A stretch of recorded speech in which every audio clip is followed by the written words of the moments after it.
Question number 13 यहाँ पे देखो क्या है, following is the balance sheet of X and Y who share profit and losses in the ratio 4:1। X और Y की बैलेंस शीट दे रखी है जो 4:1 इनका प्रॉफिट शेयरिंग रेशो है। 31 मार्च की बैलेंस शीट आपको दे रखी है। तो फर्स्ट ऑफ ऑल यहाँ पे आपको कह रहे prepare realisation account, capital account, bank account. तो रियलाइजेशन अकाउंट हम प्रिपेयर कर लेंगे। उसके लिए सबसे पहले एसेट्स जो है उनको हमें ट्रांसफ़र करना है। यहाँ पे बैंक को हम ट्रांसफ़र करेंगे नहीं, यहाँ से क्या आएगा डेटर्स। डेटर्स कितने के हैं 17,000 के। तो सबसे पहले हम डेटर्स जो है वो ट्रांसफ़र कर लेंगे to debtors 17,000। Then provision by provision for doubtful debts amounting to ₹2,000। क्योंकि प्रोविज़न और डेटर दोनों का अलग अलग अकाउंट होता है, इसलिए अलग अलग बंद करना पड़ता है। Next is stock. स्टॉक आपको दे रखा है तो to stock 15,000। Next is investments, to investments amounting to ₹25,000। Furniture, to furniture, to building, to goodwill. Furniture है आपका 6,000, building 19,000, goodwill 10,000। Next is profit and loss account. देखो प्रॉफिट एंड लॉस अकाउंट का debit balance दे रखा है, debit all expenses and losses. इसका मतलब ये क्या दे रखा है आपको, लॉस। इस लॉस को हम पार्टनर्स में डिवाइड कर देंगे, ठीक है। तो ये लॉस जो है वो डिवाइड होगा पार्टनर्स में। तो यहाँ पे आपका जाएगा टू प्रॉफिट एंड लॉस का क्या आप ट्रांसफ़र कर रहे हैं, लॉस पार्टनर्स को दे देंगे, ठीक है। तो पार्टनर्स को कितना जाएगा आपका 10,000 का 4:1। तो 10,000 4/5 8,000 और 2,000। नेक्स्ट यहाँ पे हो गया आपका क्रेडिटर्स आपको दे रखे हैं 8,000 के। बाय क्रेडिटर्स, बाय क्रेडिटर्स आपको दे रखे हैं यहाँ पर 8,000। Bank overdraft, by bank overdraft amounting to ₹6,000। X brother loan, outsider है ये, बाय एक्स ब्रदर्स लोन, बाहर का है तो लोन की पेमेंट यहीं पर यहाँ ट्रांसफ़र करना है लोन को। वाई का लोन, देखो वाई का जो लोन है वाई पार्टनर ही है तो इसे यहाँ पर नहीं दिखाना, अलग से पार्टनर का क्या बनेगा, कैपिटल लोन अकाउंट। तो यहाँ पे क्या बनेगा, वाइज लोन अकाउंट। नहीं दे रखा तो भी आप कोई बात नहीं यहाँ पे बना लो। तो यहाँ पे क्या हो जाएगा, बाय, यहाँ पे क्या है आपका वाइज लोन। कितने का लोन है आपका, यहाँ आप डाल सकते हो by balance brought down. Bye loan account है आपका 3,000 का, तो ये लोन अकाउंट में जाएगा वाई के, क्योंकि ये पार्टनर है बिजनेस का। आउटसाइडर्स को यहाँ पे पेमेंट के लिए दिखाते हैं। Next is investment fluctuation fund, by investment fluctuation fund कितने का है 5,000। कैपिटल के बैलेंस दे रखे हैं तो by balance brought down capital है 50,000 एंड 40,000। आगे क्या कह रहे हैं, एडजस्टमेंट में देखो, the firm was dissolved on the above date and the following arrangements were decided upon. कह रहे हैं X agreed to pay off his brother's loan. एक एक पॉइंट को ध्यान से देखो। एक्स एग्री करता है कि वो उसके भाई का जो लोन है वो पे करेगा। देखो यहाँ पे एक्स एग्री तो कर रहा है, लेकिन बाद में ये एक्स जो है वो पैसा फर्म से ही ले लेगा। एक्स पागल थोड़ी ना जो उसका लोन अपने घर से पेमेंट करेगा। अभी यहाँ पे एक्स एग्री कर रहा है कि वो अपने भाई का लोन जितना भी बनता है वो 8,000 रुपीज़ दे देगा। अब आपकी एडजस्टमेंट स्टार्ट हो रही है तो यहाँ से एक एरो लगाकर एडजस्टमेंट करना स्टार्ट कर दो। कह रहे एक्स एग्री करता है कि वो अपने भाई का लोन पे कर देगा। तो यहाँ से देखो क्या शुरू हो जाता है, हमारा नॉमिनल अकाउंट शुरू हो जाता है, debit all expenses and losses, credit all income and gain. कह रहे एक्स जो एग्री कर रहा है कि वो अपने भाई का लोन पे करेगा, वो बिजनेस के लिए क्या है, खर्चा ये, क्योंकि बाद में बिजनेस को ही एक्स को देना है। तो यहीं पर हम क्या कर देंगे, to X capital account, debit all expenses and losses. Expenses का नाम क्या है, ब्रदर्स लोन,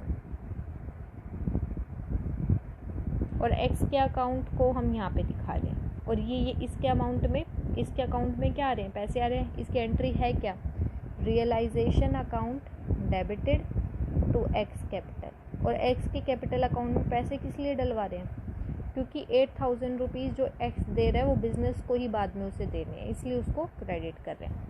तो यहाँ पे डेबिट रियलाइजेशन में इसलिए किया जा रहा है क्योंकि ये बिज़नेस के लिए एक एक्सपेंस ही है। तो एक्स के भाई का लोन कितना था, 8,000 रुपीज़ का, तो कंप्लीट एक्स का लोन दिखा देंगे। Next is debtors of 5,000 proved bad. कह रहे जितने की भी डेटर्स हैं उसमें से 5,000 के बैड हैं, यानी इनसे आपको पैसा नहीं मिलने वाला। तो डेटर्स आपके देखो कितने के हैं, डेटर्स हैं आपके 17,000 के, ठीक है। इसमें से 5,000 आपको नहीं मिलने वाले, तो डेटर आपको कितने मिलेंगे, 17,000 माइनस में 5,000, यानी 12,000 के आपको डेटर्स रियलाइज्ड होंगे। तो यहाँ से कर लो, बाय बैंक आपको डेटर्स कितने रियलाइज हो रहे हैं, डेटर्स 12,000, कैसे आया, 17,000 माइनस में 5,000 के जो डूब गए, 12,000 डेटर से मिलेंगे, इनकम है तो क्रेडिट पे दिखाएंगे। Third point is other assets realised, investment 20% कम पे मिल रही है, गुडविल 60% कम पे। तो यहाँ पे इन्वेस्टमेंट लिख लो, इन्वेस्टमेंट आपको 20% लेस पे मिल रही है, इन्वेस्टमेंट है 25,000 की 20% लेस पर, तो कितना मिलेगा आपको, 20,000।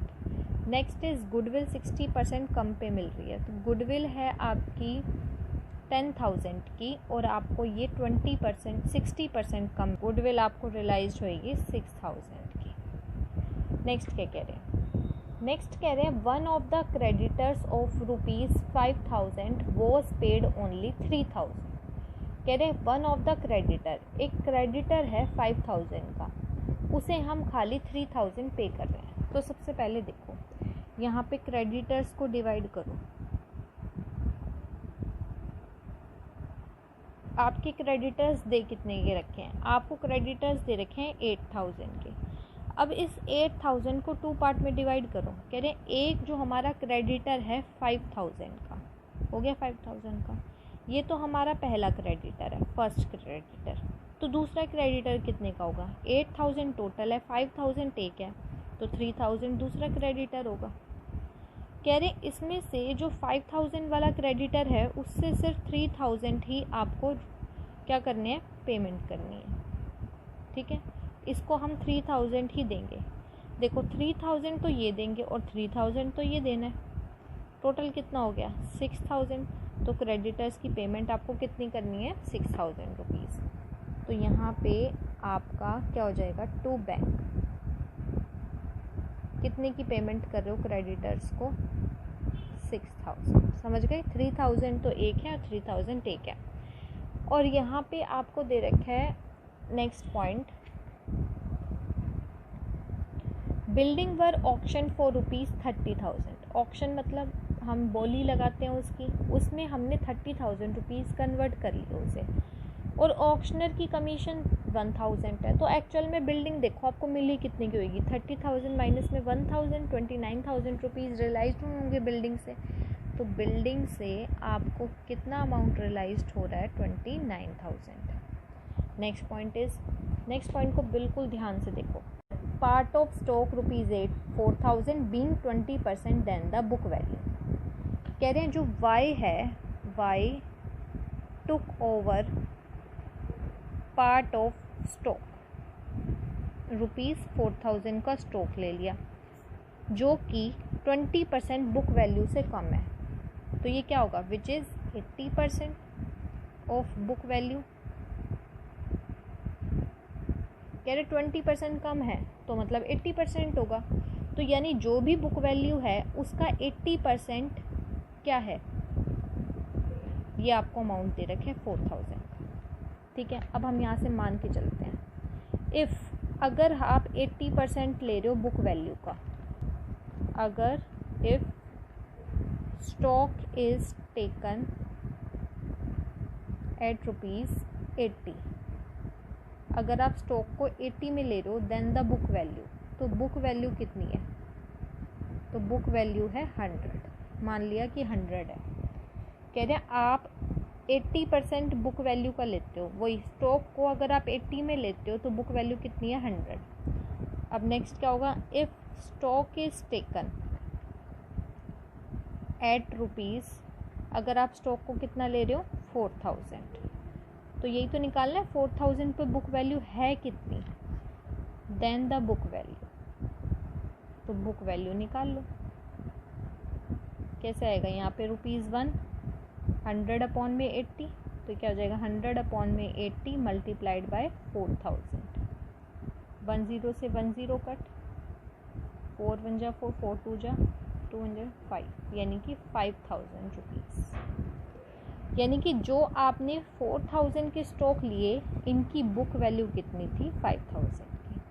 ठीक है, अब रिमेनिंग स्टॉक की बुक वैल्यू देखो। रिमेनिंग स्टॉक थे कितने के टोटल 15000 के, जिसमें से 5000 के आपने निकाल दिए, भले ही 4000 में निकाले लेकिन गए तो 5000 के, तो 10000 के बच गए। रिमेनिंग स्टॉक कितना है आपके पास 10000 का। अब इसमें से रियलाइज्ड कितना हो रहा है, अमाउंट रियलाइज्ड,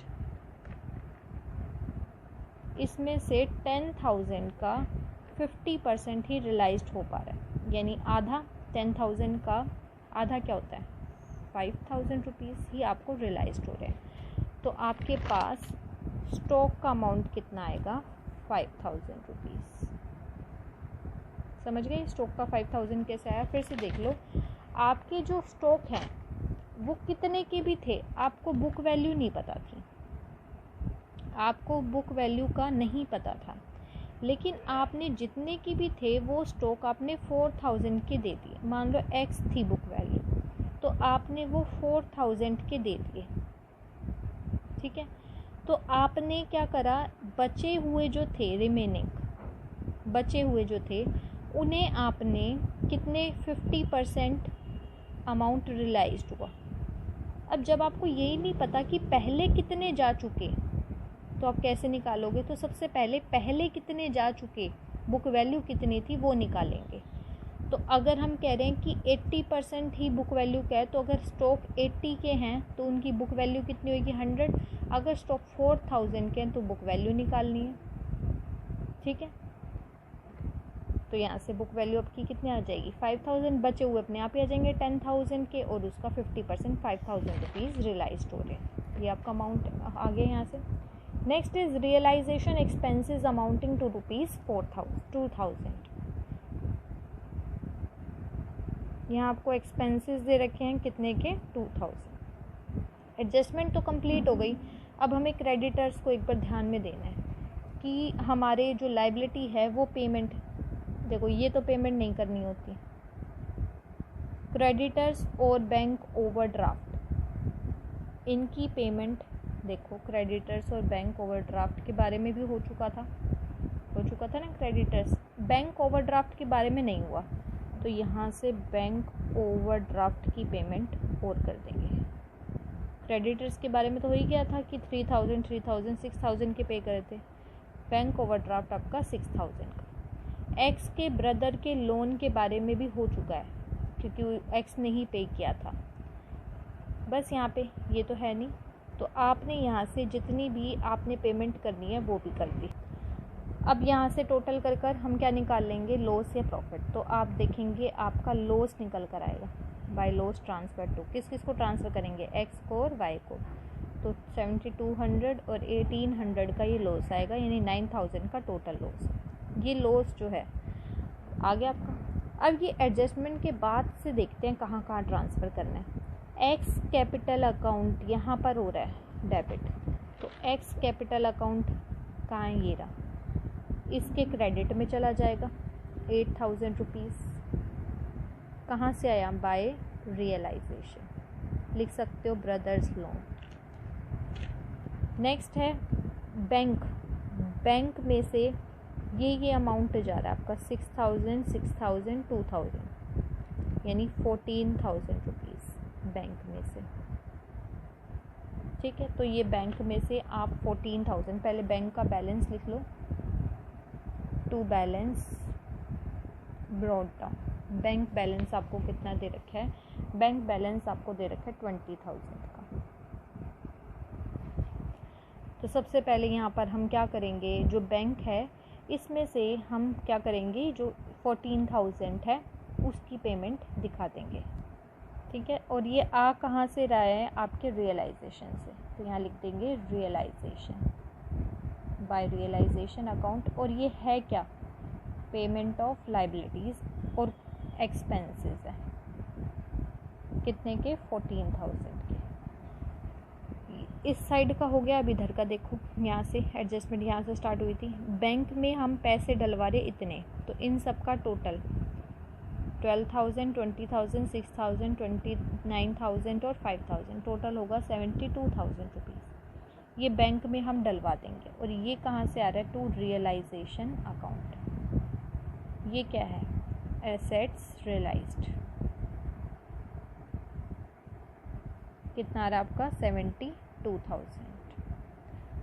ये भी हो गया। अब वाई के कैपिटल अकाउंट की यहाँ आ रहा है, तो ये वाई के कैपिटल अकाउंट में इधर आएगा, कितने का, 4,000। वही कहाँ से आया, टू रियलाइजेशन। और ये क्या आएगा ब्रैकेट में, स्टॉक उसने ले लिया।